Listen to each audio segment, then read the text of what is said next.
할렐루야. 오늘도 고르고 복된 날 주임전에 나오신 귀하신 성도님들을 축복합니다. 연일 무더운 날씨가 계속되고 또 반면 열대야가 우리를 힘들게 하고 있습니다. 그러나 이번 주 24일 날이면 또 처서입니다.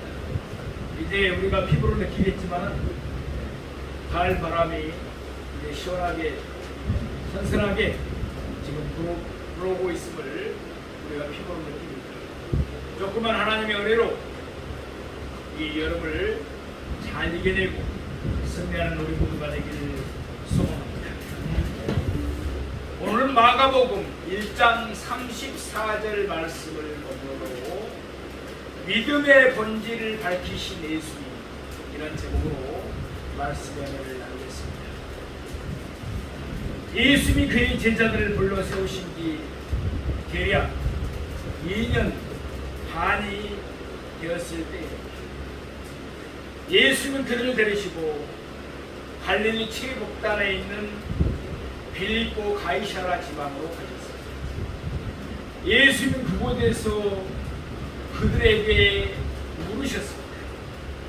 너희는 나를 누구라고 하느냐? 그 당시 사람들은 예수님을 그리스도로 받아들이지 않았습니다. 사람들은 예수님을 그리스도보다 앞서 보내심을 받은 선지자로 여겼습니다. 더군다나 그 당시 유대교의 지도자들은 예수님을 바알세불, 곧 사탄이 지켰다고 주장하고 있었습니다.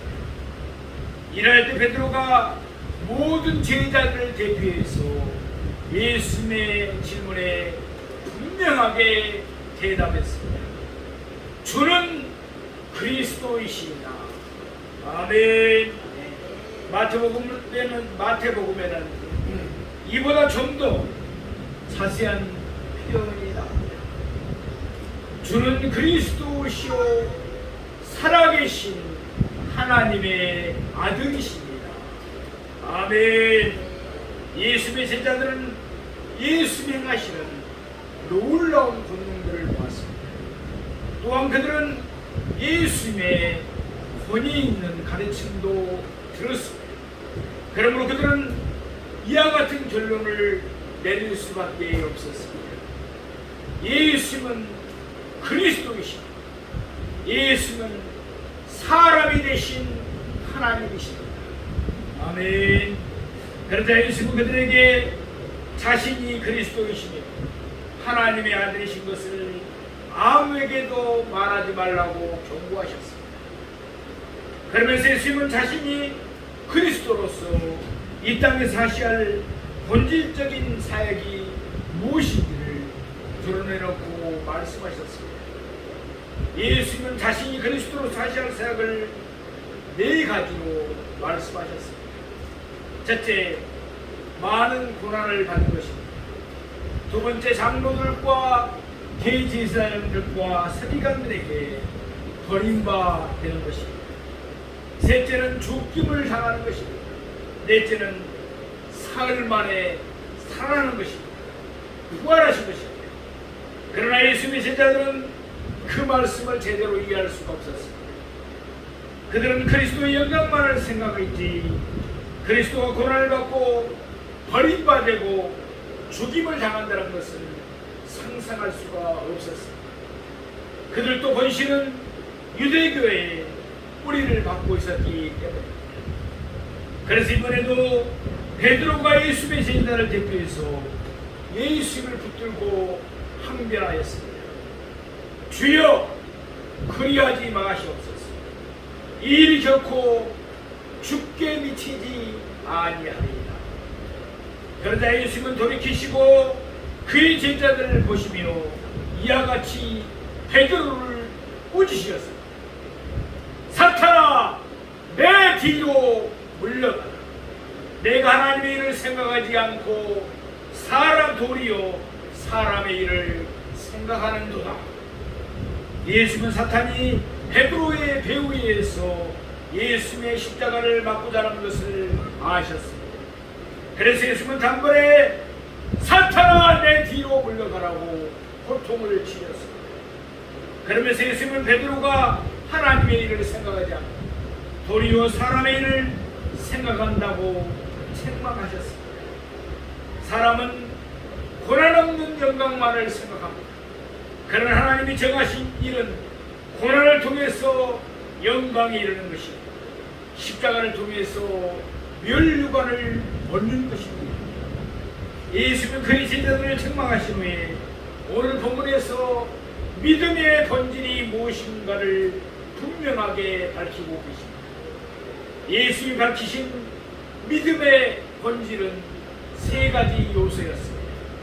첫째, 자기를 부인하는 것입니다. 두 번째, 자기 십자가를 지는 것입니다.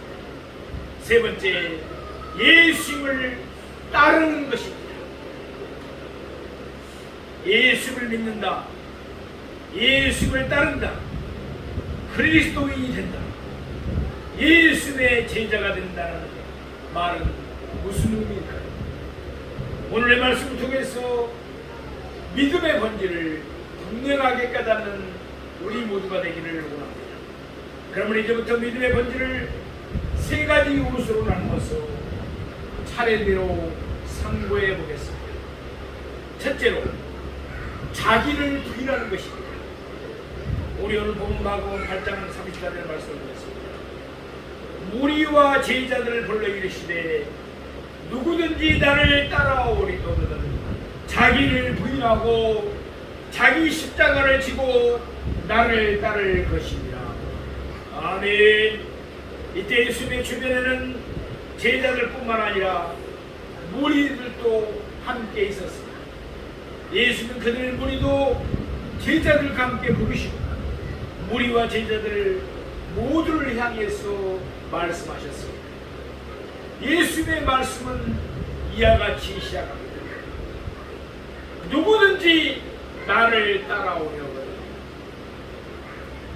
그렇습니다. 누구든지 예수님을 따를 수 있습니다.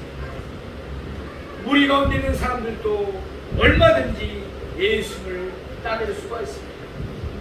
그러나 예수님을 따르는 사람은 먼저 믿음의 본질을 분명하게 알아야 합니다. 물론 예수님의 제자들은 이미 예수님을 따르고 있었습니다. 그렇지만 그들도 믿음의 본질을 제약할 필요가 있었습니다. 그래야 그들이 예수님을 바르게 따를 수 있기 때문입니다. 그래서 예수님은 무리와 제자들을 다 함께 불러서 말씀하셨습니다. 믿음의 첫째 요소는 자기를 부인하는 것입니다. 믿음은 자기를 부인하는 것에서부터 시작하는 것입니다. 나는 아무것도 아닙니다. 나는 아무것도 할 수가 없습니다. 그러니 나를 불쌍히 여겨 주시옵소서. 바로 이와 같은 태도에서 믿음은 출발합니다. 그 당시 바리새인들이나 서기관들은 자기를 의롭게 여겼습니다. 그러다 보니까 그들은 예수님이 필요하지 않았습니다. 그 결과 그들은 믿음을 가질 수가 없었습니다. 예수님은 자기를 의롭다 여기는 사람들에게는 아무것도 해줄 수가 없기 때문에 그렇습니다. 우리 잘 알고 있는 사도 바울을 한번 생각해 봅시다. 본시그는 바리새인이었습니다. 예수님을 따르기 전 그는 자기를 의롭게 여겼습니다.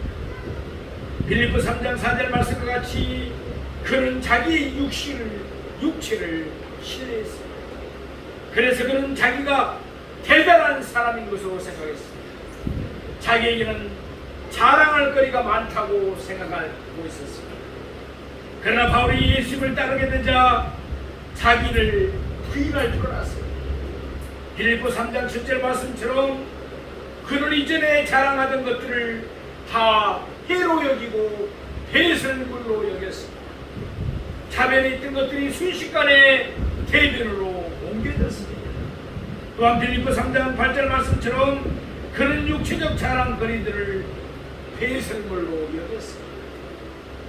로마서 7장 18절 말씀처럼 이제 그는 자기 속에 선한 것이 거하지 않음을 알았습니다. 또한 디모데전서 1장 15절 말씀과 같이 그는 자신이 죄인 중에 죄인인 것도 알았어요. 그래서 고린도전서 15장 10절 말씀과 같이 그는 모든 것이 오직 하나님의 은혜임을 깨닫게 되었습니다. 이와 같이 믿음은 자기가 아무것도 아님을 깨닫는 데서부터 출발하는 것입니다. 자기를 부인할 때 비로소 믿음이 생길 수가 있습니다. 사실 자기를 부인하면 부인할수록 믿음은 더 깊어지고 더욱더 커지기 마련입니다. 마가복음 10장 28절 말씀처럼 이미 예수님의 제자들은 모든 것을 버리고 예수님을 쫓았습니다. 그러나 지금 그들이 온전하게 자기를 부인하지는 못했습니다. 이때 그들은 하나님의 일을 생각하지 않고 도리어 사람의 일을 생각하고 있었기 때문입니다. 예수님은 하나님의 뜻을 이루시기 위하여 온전하게 자기를 부인하셨습니다. 베드로전서 2장 23절 말씀처럼 예수님은 욕을 당하시되 맞대어 욕하지 아니하시고 고난을 당하시되 이어받지 아니하셨습니다. 예수님은 십자가에 달려 죽으시기까지 하나님의 뜻에 복종하셨습니다.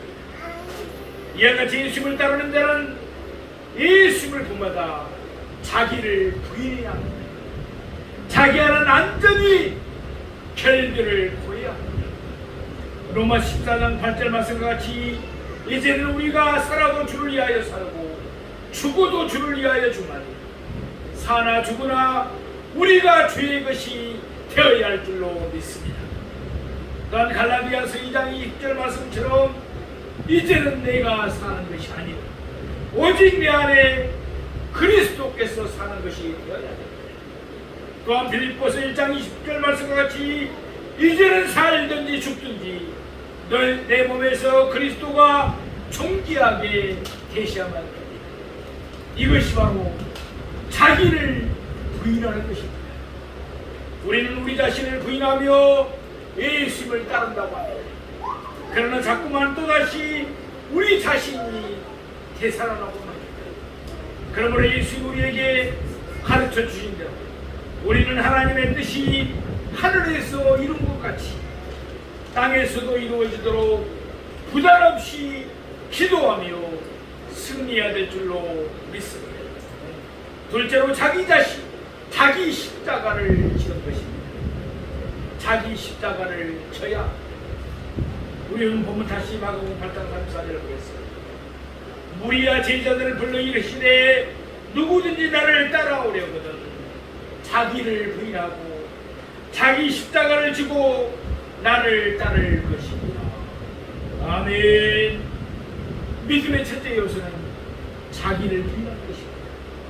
자기를 부인해야만 예수를 믿고 따를 수가 있습니다. 믿음의 둘째 요소는 자기 십자가를 지는 것입니다. 이때 예수님의 말씀은 분명 무리와 제자들 모두에게 큰 충격을 주었을 것입니다. 이미 예수님은 그들에게 자신이 감당하셔야 할 사역을 말씀하셨습니다. 예수님은 많은 고난을 받으실 것입니다. 예수님은 장로들과 대제사장들과 서기관들에게 버림받으실 것입니다. 그리고서 예수님은 죽임을 당하실 것입니다. 그런데 아직 예수님은 자신이 십자가에 달려서 죽임을 당하실 것이라고 밝히 말씀하지 아니하셨습니다. 그렇지만 그들은 예수님 말씀하신 뜻을 분명하게 이해할 수가 있었을 것입니다.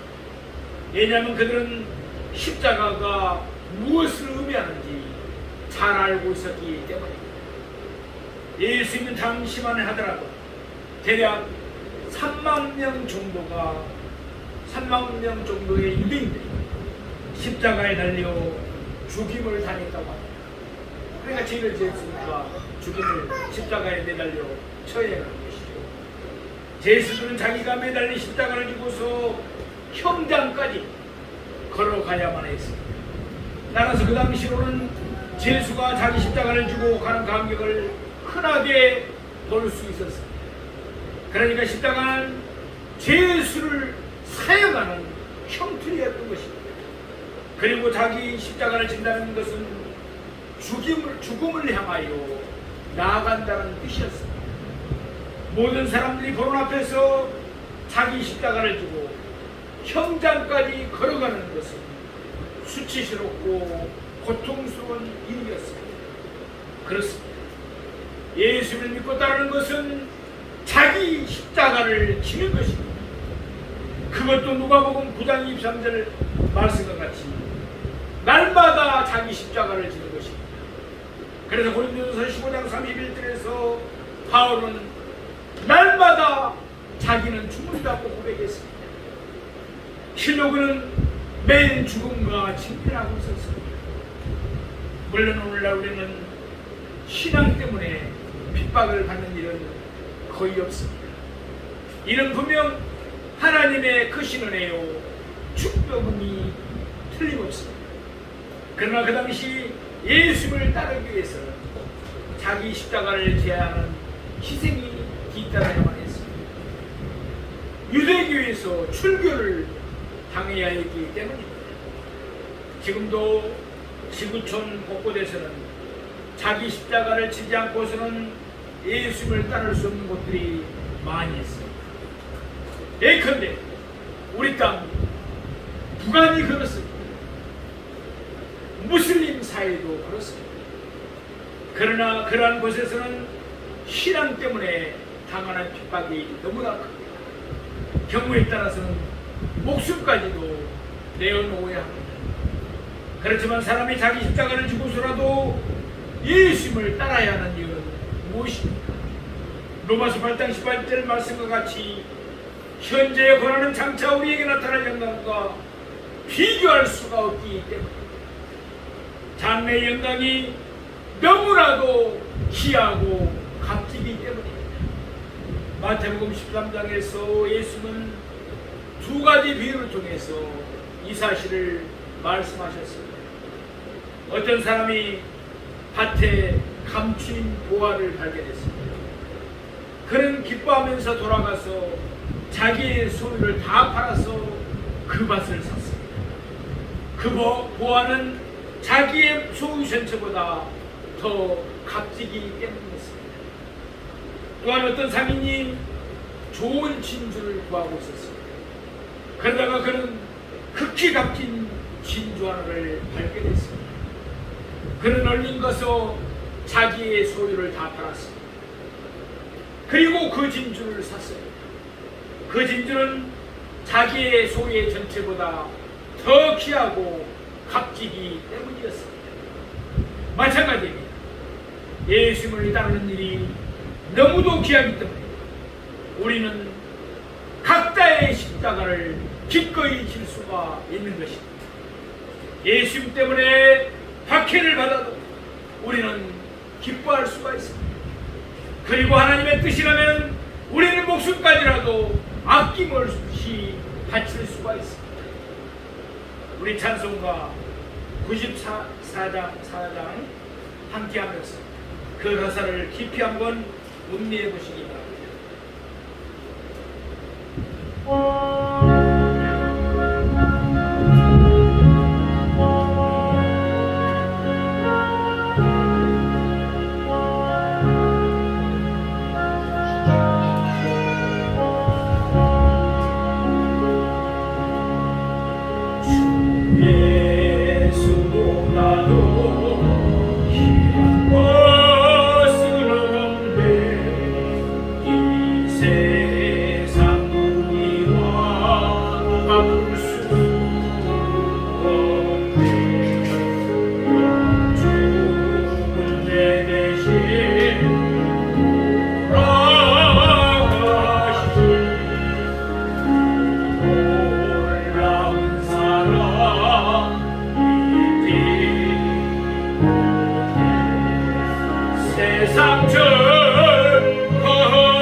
빈방이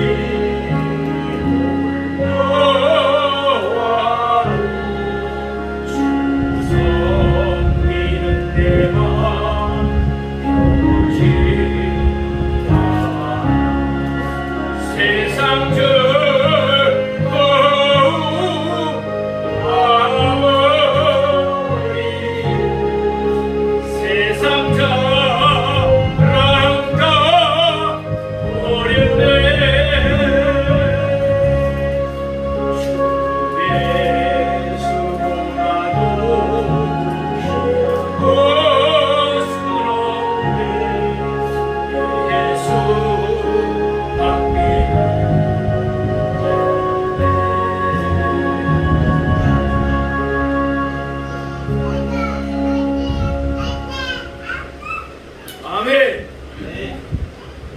예수보다 더 귀한 것이 없기에 우리는 이 세상 복이도, 이 세상 명예도, 이 세상 행복도, 이 세상 즐거움도, 이 세상 자랑도 다 버립니다.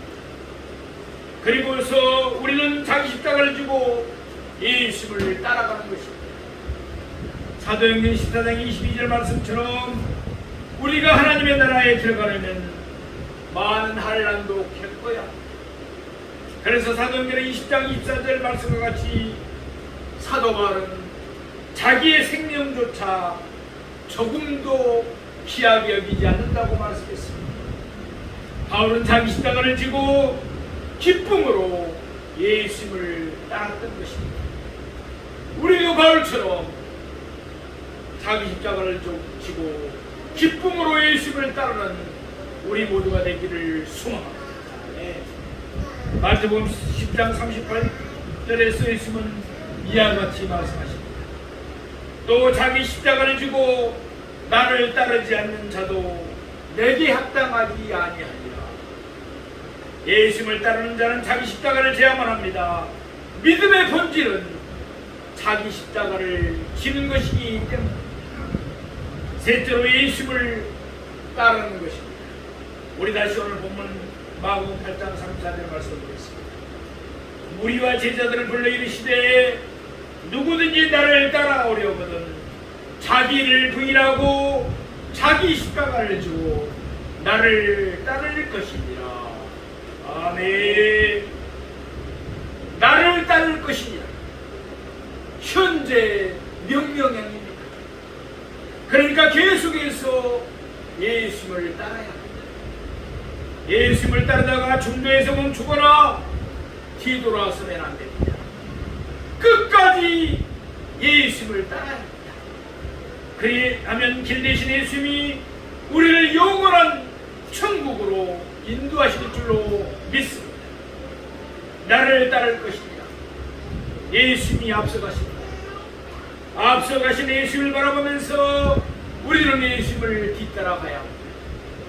베드로처럼 예수님이 가시는 길을 막으로 들어서는 안 됩니다. 그러다가는 예수님이 사탄아 내 뒤로 물러가라고 호통을 치실 것입니다. 예수님은 하나님의 일을 생각하시면서 고난을 통해 영광에 이르는 길을 걸어가셨습니다.